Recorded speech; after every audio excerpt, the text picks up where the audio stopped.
Depending upon who you ask, the mesa behind me is part of either the Gloss Mountains or the Glass Mountain Range. Now, according to local lore, the mesas were first named by a British explorer who noticed the sun glinting off little pieces of rock like this. It's called isinglass rock. Now, seeing the reflection, he called them the Glass Mountains, but with his proper British accent, what early Americans heard was gloss instead of glass, hence the confusion that still survives on maps today. Now, something there is no confusion over is the popularity of this area for sportsmen.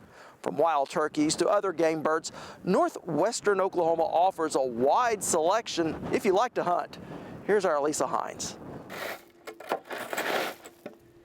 Tom Clark considers himself a farmer, but not in the traditional sense. I guess my crop is the deer and the turkey. You know, I plant food plots, I manage my habitat for quail and for deer, and that's kind of my crop. So, Clark owns and runs a licensed hunting preserve called the Western Cedar Company. Licensed because Clark raises his own game birds. That allows him to extend both his season and hunters' normal limits. I'm releasing birds. So I basically, say the limit for quail is 10 birds on wild birds. I can go out and shoot 20, 30, 40 birds a day if we want to because they're released birds. And while reared in captivity, Clark says these game birds are far from domestic. They're still birds. They run and everything else. So, you know, we release them. The dogs still have to find them. And we have pretty good flying birds. So the guys still have to hit them, and they're not as easy to hit as you might think. So. Clark says his family's hunting preserve at 640 acres is large enough a hunting party never covers the same ground twice. And it does take some work, even to grow weeds. That's where they get their feed is weeds instead of grass. So.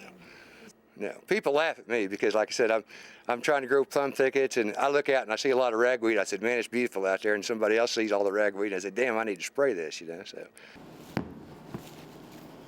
Now, when the hunt is done, it's time for a homemade cinnamon roll from Mom. Tom's mother says she enjoys meeting all the people her son brings through the door, especially the famous ones. The first person outside family that I gave this recipe to was Ricky Skaggs, a country western singer. He was here for a hunt, and after eating the bread and the cinnamon rolls, he asked me if I would give him my cinnamon roll recipe. And that she did. Just some of the hospitality you can find at the Western Cedar Company just outside of Moreland.